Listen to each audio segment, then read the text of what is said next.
What's going on, y'all? Welcome to another episode of the Speak Up Sports Podcast with Cass, Chris, and Shad. What's going on, fellas? Good was good. What's good? We're back again, week after All-Star break. Obviously, we're still kind of in the All-Star break now with the NBA returning tomorrow. Got some interesting news, which one that we already knew coming with a big retirement that it was kind of prematurely announced this past week. Also on the NFL side of things, we had a somewhat big release, but I mean something that we probably knew. But before we get into all that, we obviously got to talk a little bit about the All-Star Weekend and what we saw last week. Obviously, we kind of all went into it following our pod last week. All went into it saying that we didn't really know what to expect, or there wasn't really any excitement there. But now that we're a few days removed, what were you guys' thoughts from the All-Star Weekend this past week? Biggest thoughts? Hey man, go back to the format. Go back to the regular format that you had as far as East versus West. It was a cool weekend. Congratulations, obviously, to Damian Lillard being winning the 3-point contest, having 3 wins. Tying some legends in that. I always enjoy 3-point contest. That's just me. But other than that, I mean, there is room to make improvements, but like I just said, like the Sunday games, as far as the different teams, I should say. Yeah, man, just go back to the regular format. Biggest takeaway. It was interesting because you heard from Kawhi, you heard from Bron, a couple others talking about that they prefer East versus West.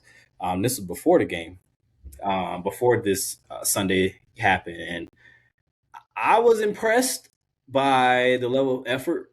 You had Anthony Edwards, All-Star Game MVP, come out and say that Wemby set the tone, right? And you could tell that first game when it was the young guys in the U.S. versus the world. Like Wemby was out there hustling, he was diving for, like he was running down the court, playing defense. When you see that kind of effort, it kind of brings it out of you. Like if you're other people, and I'm kind of with you, Chris. I think like this format this year, it was interesting, but it also got a bad ending, and and like people kind of gloss over that because of what the other 3 games were. Mm-hmm. But it really was a really poor way to end because like they just kind of just gave up. You know what I mean? And it, it is what it is. So after like the first 5 minutes, it was over with. So I think it should go back to East versus West, but I like this level of effort. And I think this level of effort was very important because of who didn't play. I mentioned it in our chat that they weren't relying on the Dame logo threes and the Steph logo threes. Luka and Jokic didn't play a lot, which they give no effort when they play in All-Star games. So because they were both nursing some injuries, they played minimum minutes pretty much. And I think you saw like everybody else around like those people give a little bit more effort. And I think that's important because like that's kind of what's been the crutch is, and I know it's been talked about too, like like people come at the Europeans, meaning Luka and Jokic, and how they really don't care about this shit at all, and it's playing around. And then we've seen over the years the reliance on just hacking up threes, shooting up threes, and it wasn't like that at all. So I think it was kind of like addition by subtraction in that way, in a crazy way. But I do think they should go back to East versus West still. Yeah, I definitely think they should go back to the East versus West, or at least I don't think they should do the drafting of teams. I think it should just be East versus West. I know a lot of people have been like, the West has so many All-Stars compared to the East, but I mean it's not like they basically been saying since the beginning of time that the East is weak and the West is where everybody's at. I mean that doesn't that didn't start with. I know like people like to say it was LeBron's era. That didn't start with LeBron and them. It was in the East with Michael Jordan as well. It was weak as hell,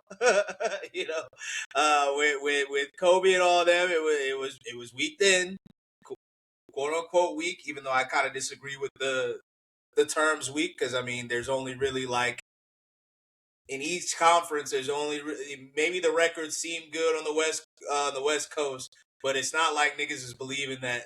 I'm just gonna use the Warriors for example. Like last year, I mean, even though a lot of people in the media were trying to boost up the Warriors, nobody really thought the Warriors were going to be a championship contending team.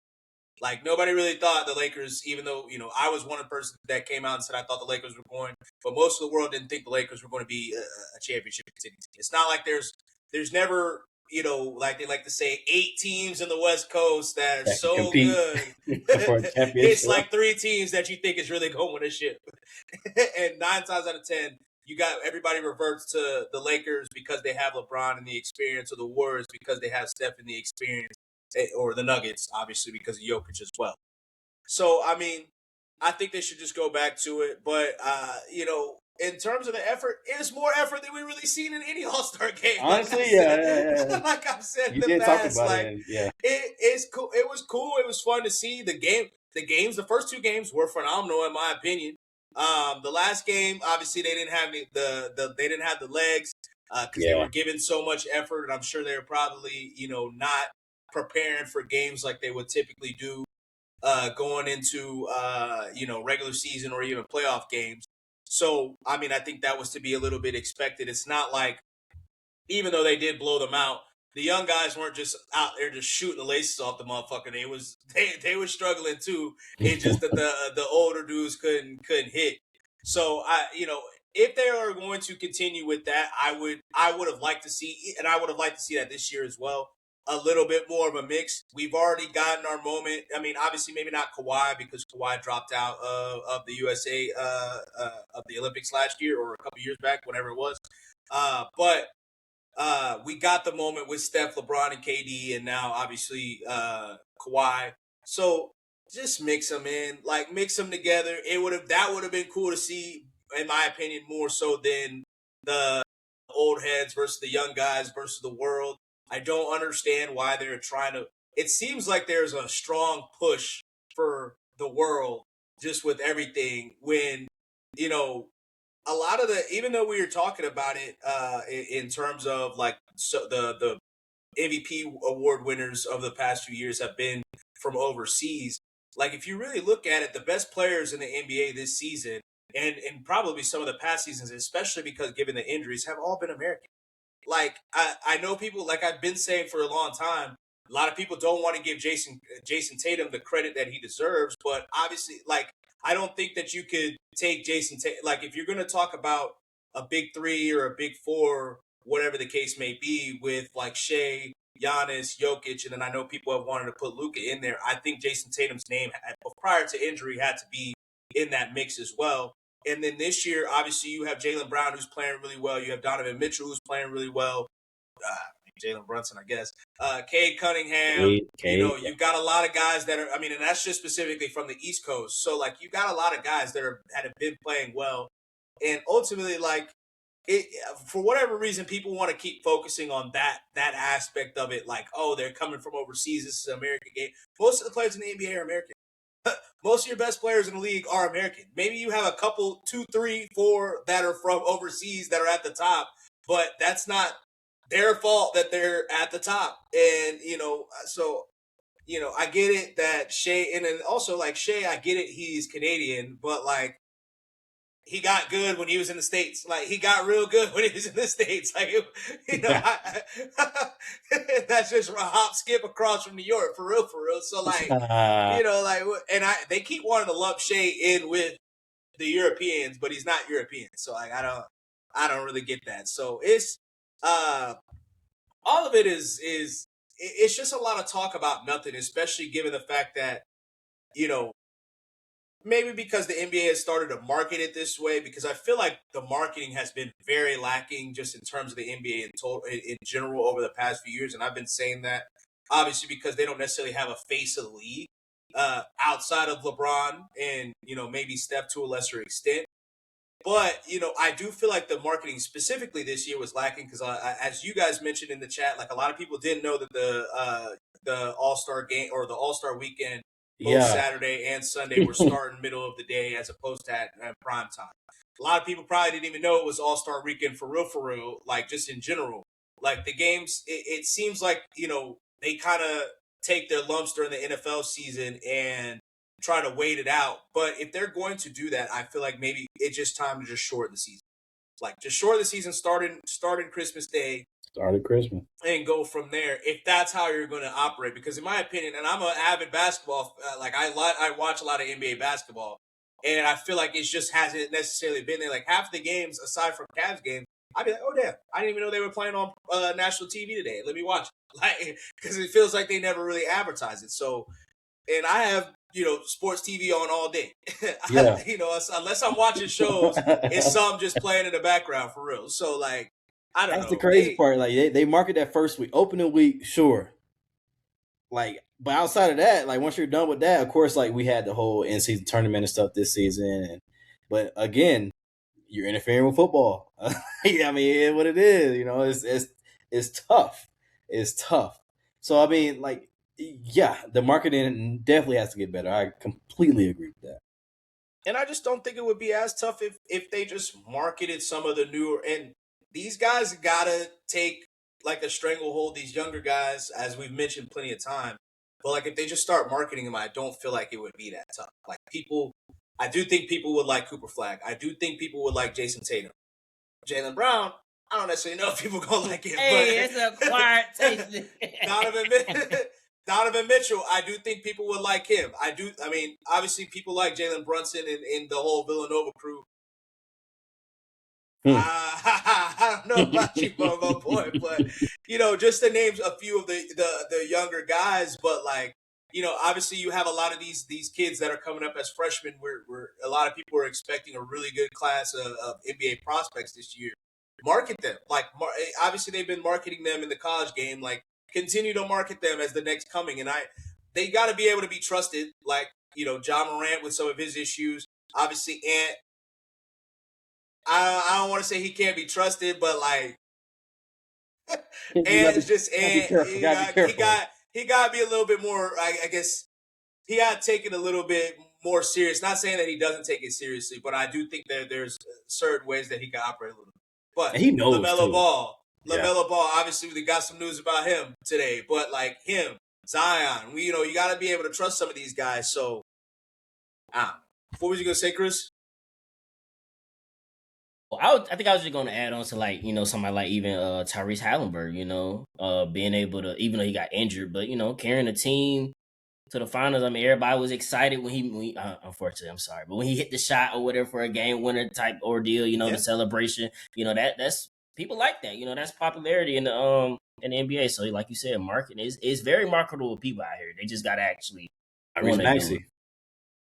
Tyrese Maxey, Cade Cunningham, sure. Especially this year. Cade Cunningham. Like, there's a lot of guys, and we're just basically only talked about players in the East. I mean, there's other players in the West as well. That is crazy. But like, for all the things that people say about the East, we basically only been talking about the East. I guess Paolo Banchero. And that's it. He got to figure out. But they, that's another person that they could market. I mean, I guess Evan Mobley as well. Like a guy that was, defensive player of the year, all NBA second team last year. I mean, that, you basically said he was a top 10 guy last year. That's somebody else that you could market. Like, I don't know. I mean, Darius, shout out my guy Darius, going over to LA. We'll see what happens with him. We'll see. But I do want to touch on the Saturday night as well. I do agree with you, Chris. I thought the 3-point contest was phenomenal. Like, it was definitely must-see TV, and it has been. I feel like over the past few years, it started off hot with Con Canoopal, another guy that could be marketed. Brandon Miller, not so sure given some of the stuff from college, but he started off with a bang. Donovan Mitchell came right after him and started eating as well, and then obviously you had Dame and Devin Booker, another guy that you can market more. That kind of rounded it off at the end. But we gotta talk about the dunk contest. Man. As great as everything else, because I mean, even the celebrity game I thought was funny to watch. Celebrity game was cool. The 3-point contest was cool. The Rising Stars was straight. Whatever they call it. Everything else was pretty straight. The dunk contest, on the other hand, that was a major stain, in my opinion, on everything that happened this week. But what were you guys' thoughts on it? I mean, just to have somebody, I mean, people miss dunks, obviously, but to have somebody fall and damn near kill himself, like, that's bad luck. You had somebody fall, almost kill themselves. You had somebody waste time by talking to Get Vince hyped Carter, up, like get hyped up, and I get what's his name? It's escaping me now, but his dancing, he's trying to get everybody into it after his Rashad dunks and all Johnson. that. Yeah, Rashad Johnson. Like that was the most forced event if I've ever seen one. And I talked about Jackson Hayes last week. I told you ain't nobody trying to see Jackson Hayes dunk. And when you got product like that, man, honestly, they are lucky that Sunday ended up as well as it did, because if that would have that this weekend could have been real bad for the brand. If they didn't kind of redeem that on Sunday with that dunk contest that we saw. Yeah. That's rough. Nastiness. And Well, I don't let's know, see. and Go like ahead. I don't know how you fix it. And I know you brought some ideas, you put them in the chat and stuff. But like this is a problem. This dunk contest. And it's getting to the point where you have to really evaluate if you want to continue this. And I get it, like you're however many years into this, it's only so many dunks you can do. That's Sure. what I was about to say. I just feel like, and maybe I'm just not creative, but I'm just like, I don't know what else people can really do that is like off the wall. I mean, maybe somebody hit a backflip, catch the bitch. I mean, but I don't know if anybody willing to kill themselves for us. And that's when who's in it matters so much, because you have to market this year's competition and not compare it to past. Moving forward, you have to judge these guys against each other. That's it. And I do think that a part of it why some of the guys don't maybe want to join is because they know maybe they're not as creative, and some of the weak ass dunks that some of the stars of the past. No disrespect, rest in peace, Kobe. But if you go back and look at some of the dunk contests, it's not like Kobe was just out here doing everything under the sun that was crazy, like maybe Vince Carter. But like, it's not like Mike did nothing crazy. Like, it's not like Dominique did nothing crazy. And maybe it was the being the first at the time. But I do think that like some of that is because they know, like, if we were to come out with some of the dunks that they had this past week and it would have been superstars, people would have been clowning. And I get that to an extent, but I'm also like, in my opinion, if you're gonna do it, go pay some of these guys, pay a little bit of money to some of these guys that are saying they're professional dunkers, and get ideas from them. Like, Yeah. have them be the ones that come up with the creativity, and maybe you show something for them after to get to help them out, grow their notoriety or whatever, show them some love. But one of the ideas I said, obviously, I've been saying like pick all stars. If they've been named an all star, then those are the only select pool of people that you could do. I also think I suggested this.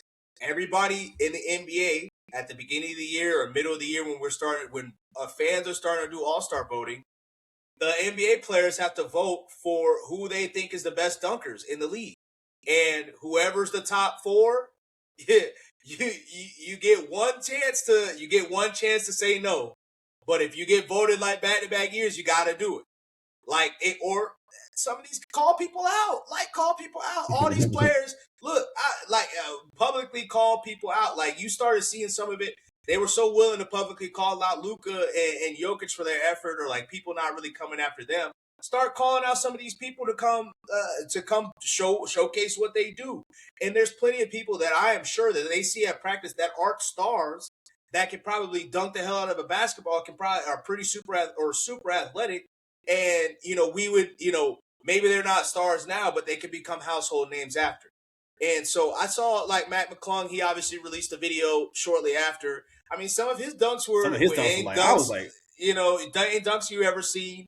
Try it, Yeah. it. Nobody take away the amount of maybe either the time limit or if you miss a couple dunks, like it knocks against you or whatever. Obviously, we don't want them to tie themselves out, but like allow them to miss a couple. Like obviously they don't probably not gonna have a whole bunch of time to practice if they're getting ideas from professional dunkers and stuff like that. But I don't know. There's plenty of ideas that they could do to try to figure it out.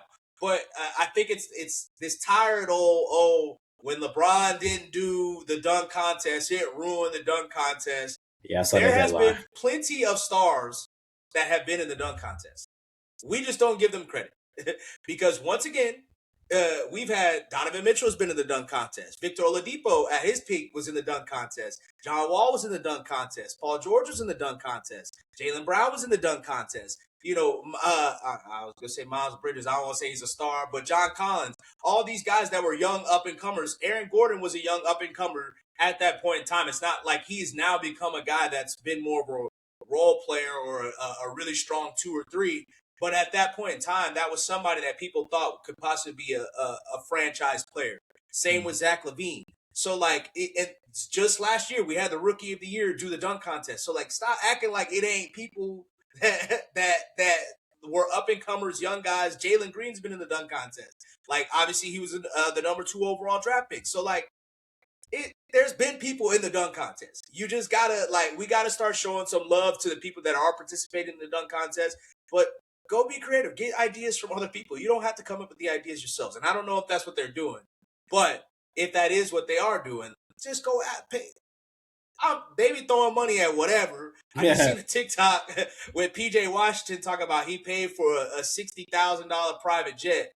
Pay $60K to one of these niggas to give you some ideas for professional dunk. I am sure they're probably not making that amount of money to a professional dunking. Maybe I'm hating, but I don't think they were just getting a $60,000 check off some. And you getting it back if you win, real quick. Give them a piece of it. Give them a piece of the pie if you win. Seems pretty simple to me, and I understand that's giving money out your pocket, but like, you getting money for fucking dunking, and you get notoriety. At the end of the day, you get more notoriety. It'll boost your stock for sure. Look at Matt McClung. People knew who Matt McClung was, but people definitely, I'm sure, ran it up on his social media when he dropped the dunks that he did this past weekend. Like, it was all over, at least my timeline, and my timeline's probably curated for sports like that. But it is what it is. But there's plenty of people that had no idea Matt McClung wasn't on the NBA team in a couple of those dunk contests, but they knew who he was. Got one. But they knew he was. That is notoriety. That is notoriety in its finest. If you take it serious. If you take it serious, but no more of this. All the talk about LeBron and nepotism with Bronny, I know what Jason Richardson had going on. Because when bro dropped to the ground, I thought for sure bro was concussed and knocked the fuck out. That head bounced. That shit bounced like a basketball, bro. That's crazy. I know that shit hurt. I got up. Look, when he was laying there for a second, I was like, oh man, it's over with. I was like, it's over with. But one of the most notable dunk contests, in my opinion, of our time growing up, or one of the most notable dunkers, is Nate Robinson. Nate Robinson was not a superstar. He wasn't. He was basically a journeyman that bounced around a bunch of different teams, but people know and love him because of the dunk contest. Dwight Howard, obviously, Dwight Howard, is a Hall of Fame player, and people love to hate on him now, but his popularity grew even more when he did the Superman and did all his little antics behind it, and he had his dunk contest. It wasn't, those are some of the more memorable ones comparatively to some, like with Jason Richardson, or Vince Carter is one that's of course. Blake Griffin made millions and millions of dollars through Kia from his dunk contest. The endorsements came aplenty after he finished. So there's definitely ways they can figure it out. And there's plenty of guys in the league that can dunk, that can do, that are more athletic than we know, because maybe they aren't able to show it all the time, but it would be great people to watch in a dunk contest. So that part they need to figure out. All this other stuff with the effort and all this extra shit, I promise you, in my opinion, it's really because NFL just finished. We ain't got nothing else to talk about, so let's shit on the NBA. I don't understand why it is that they shit on the NBA of all sports, but like, it it gets crazy even to the point where, I mean, last year didn't they have that dude PK on ESPN, the hockey nigga? All of a sudden he talking shit like they soft and all. Like, Oh, bro, yeah, I see. who Yeah. is you? When y'all just bringing niggas on that don't know nothing about nothing just to come shit on the NBA for what? I don't get it. Like, I don't get it. But hey, maybe we'll see a guy like Cooper Flag next year. Why didn't they call Cooper Flag out? Why didn't they call Cooper Flag? Cooper Flag could have came and did something. I mean, he could do a little something. I promise everybody would have loved it. Yeah, I know. Everybody would have been locked in. And then people brought up the fact that the stars aren't sitting court. It's really just Giannis just sitting courtside during the Saturday night festivities and stuff. If you're not doing the 3-point contest or whatever, but they got to come out too. And I know like people been on Bron case about that shit too, about like not coming in Sunday. But first off, he's been doing that for years now. It's also Valentine's Day, so it's also Valentine's Day. But I do get where they're coming from because it is in LA. If it wasn't in LA, I can understand the beef with it. But still, like these stars still got to come to support. Which I do wish that he, because it just gives other people more reason to just keep saying shit. But at the same time, he was the main one that was out there hooping. Like even when everybody else was losing legs, if you get him, LeBron was still out there hooping. Like he might not have been shooting, but he was out there playing defense. He was out there doing what he was supposed to do. So like, I don't know, man. Like, talk to them other niggas, man. Stop trying to blame Bron for everything, bro. Talk about them other niggas. Like, y'all swear nobody like Bron, but all of a sudden it's Bron's fault that all these niggas is supposedly following him. But nobody like Bron. I don't understand how that makes sense. But, with that being said, shout out to Ant, to my point for the past few years, it's, when people have been trying to blame LeBron or KD or some of the new guys, we kept saying that, like, hey, the young guys need to step up and take a stranglehold of it. And I'm still going to criticize him a little bit because I really don't like this I don't want to be the face of the league. Like, it's Wemby. Y'all got Wemby, all this stuff. Wemby was the one that took the lead. Like, that should be you. Take a stranglehold of it.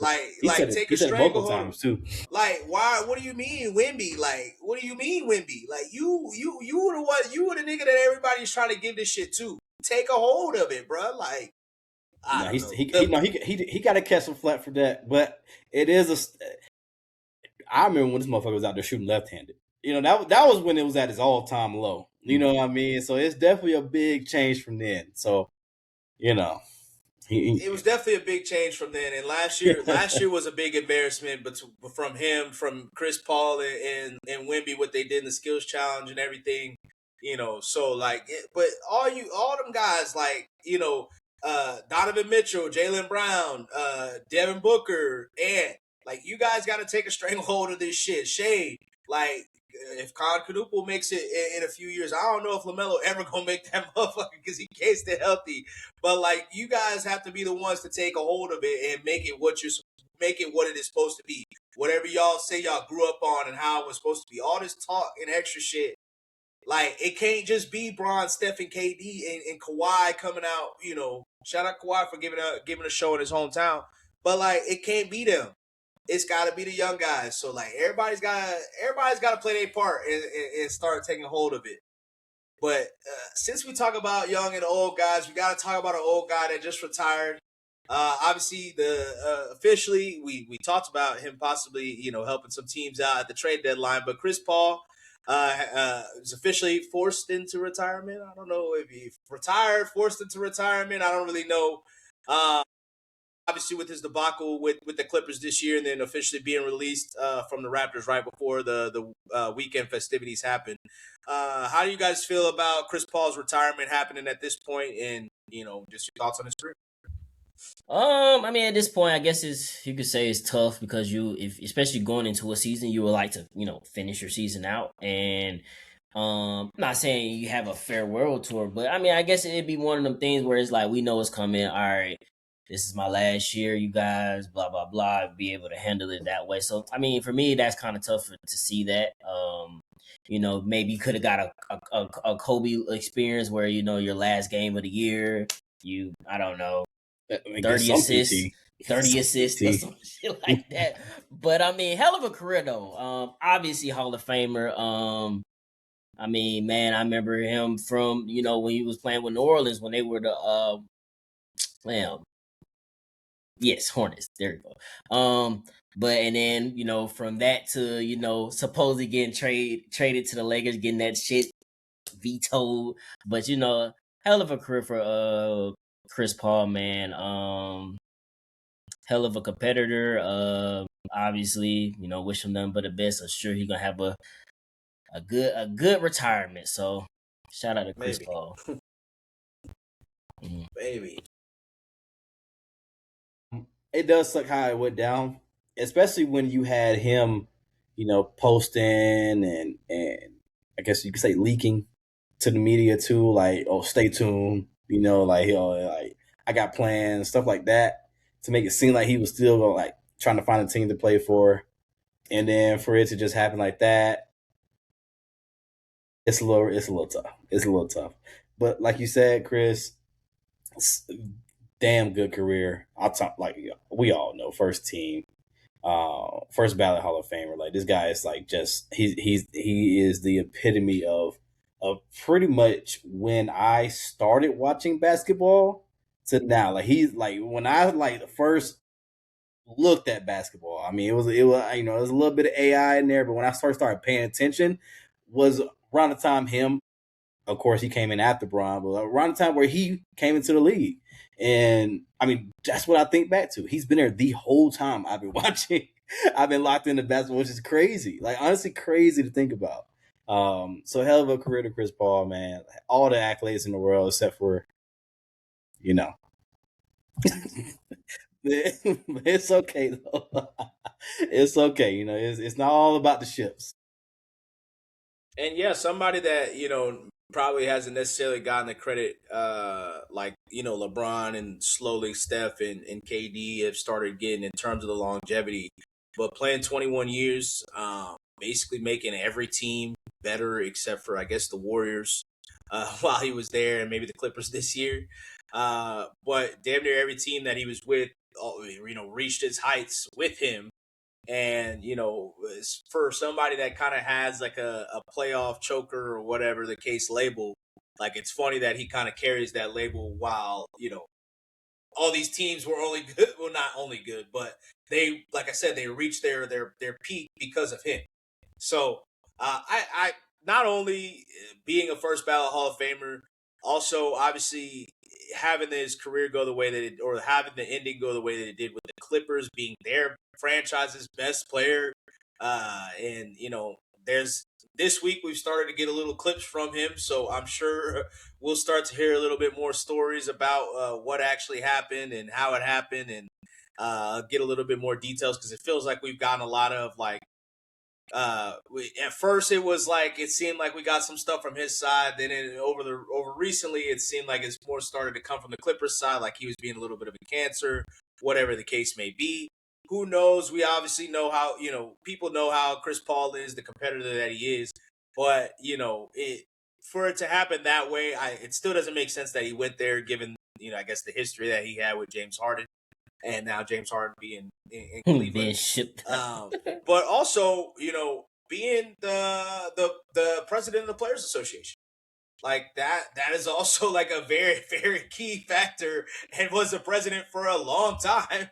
And nobody, just for him to be done that way, it seems a little, weird that it would happen that way. But I'm very interested to see what other stuff comes out as he starts to do his media tour.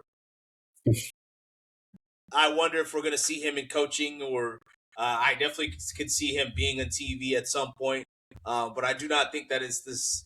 this is going to be a guy that just goes and we never hear from him again. So, I mean, I'm very interested to see what happens with Chris Paul over the next couple weeks, next couple months, especially as we start getting more into the playoff time. I'm sure that he's going to be back around. And shit, I'm even wondering if I'm wondering now. We don't think any. I don't think any team is going to be looking for Chris Paul, but I'm just kind of wondering if this is really the end for him, or if he's going to try to make a run at it again, just because. Excuse me, it was kind of taken out of his hands how he ended his career. So. I mean, also, man, the man had a moment named after him, or a group of people. Lob City, man, that was a hell of a moment in time. That's the peak of. I mean, we was talking about earlier, peak of Duncan, but I mean, wow, that's another thing I just thought about while we were just talking about. So yeah, that was a time, man. I'm sounding like. And that's real. That's real point guard play that we don't necessarily see anymore. Outside of obviously we got LeBron still in the league. He still kind of does it to an extent. Therese Halliburton, but like the Rondo types, him, not really going to see too many of the pure points anymore. Maybe Trae Young outside of that, like Trae Young, and he's obviously got to get back healthy, but it's kind of a breed, especially not only the pure points, but the smaller guards too. Definitely a smaller guard that plays 21 seasons is a starter for a lot of teams. We really don't have that, too often. I guess if you want to say maybe like Donovan Mitchell or Darius Garland, those are smaller guards that have been starters in Trae Young as well. There's not a whole lot of guys that are, playing point guard that are under like 6'3", 6'4" at this point. Mm-hmm. Last of a dying breed, but shout out Chris Paul, but switching gears over to the NFL side of things. Obviously, we teased it at the beginning, but Tyreek Hill and a slew of guys from the Miami Dolphins has officially been released. And we're still going to hear some news about Tua, and obviously we just heard a little bit about Minka Fitzpatrick today being in trade rumors. But biggest name of it all is Tyreek Hill, coming off of a major knee injury this past season. Where do you guys, we all kind of expected that he was going to be released given the knee injury, given how things have gone in Miami just the past few years with him before the knee injury, and some of his trials and tribulations, as well as his contract. So you guys think that it's it for Tyreek, or do you guys think that he will land on his feet? And if so, where do you guys see the cheetah going next? I think it's a high chance it's it for him.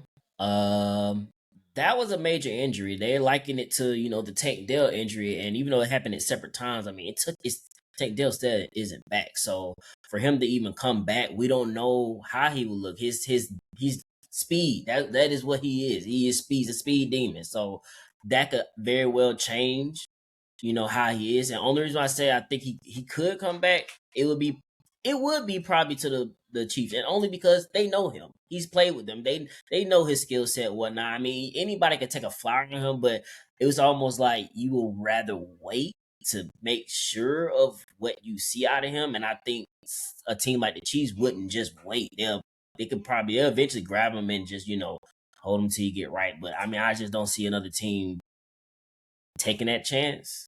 I would say, but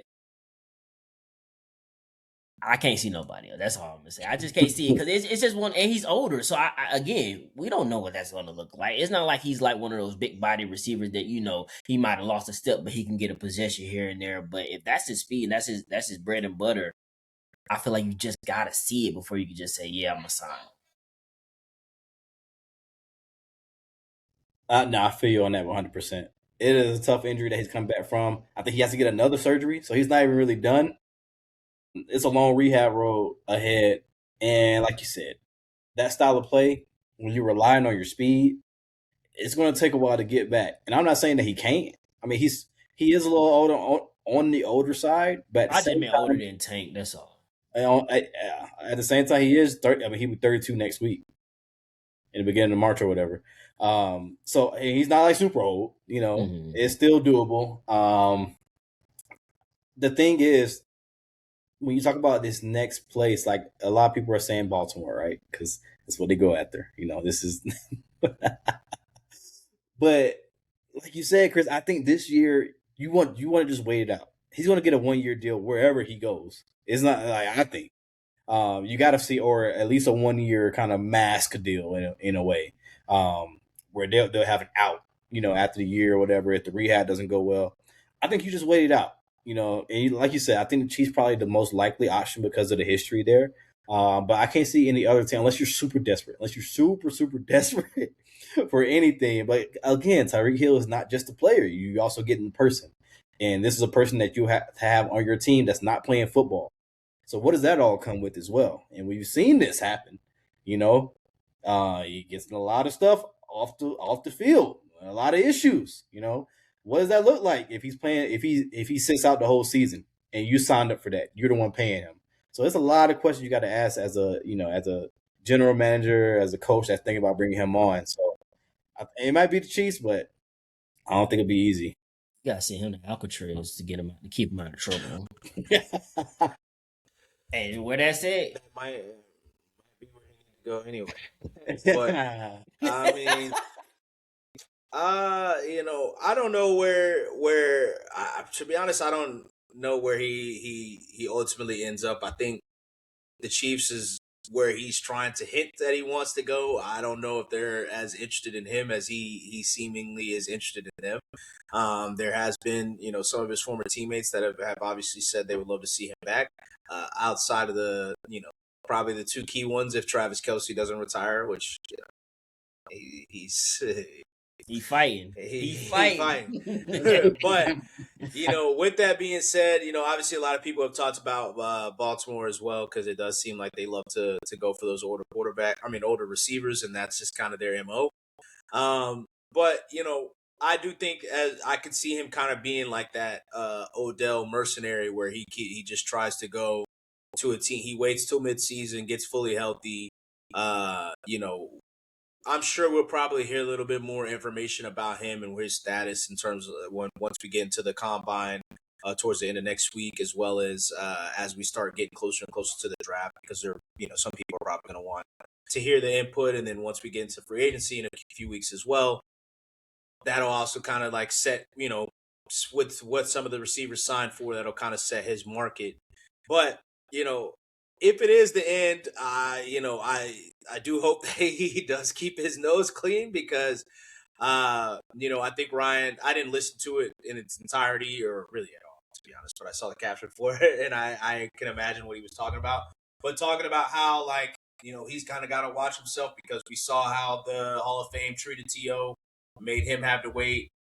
We really have no clue what's going to happen with Antonio Brown, even though he should be an easy shoe-in first ballot Hall of Famer. I don't think anybody, just from how things sound, it doesn't even sound like Wade is an option. It just sounds like he ain't getting in. That's but tough. We'll see how that goes. But I would say I hope that doesn't happen for Tariq, so that off the field stuff aside, because I don't know about all of that stuff, but if some of that stuff is true, then yes, keep him out. But if it,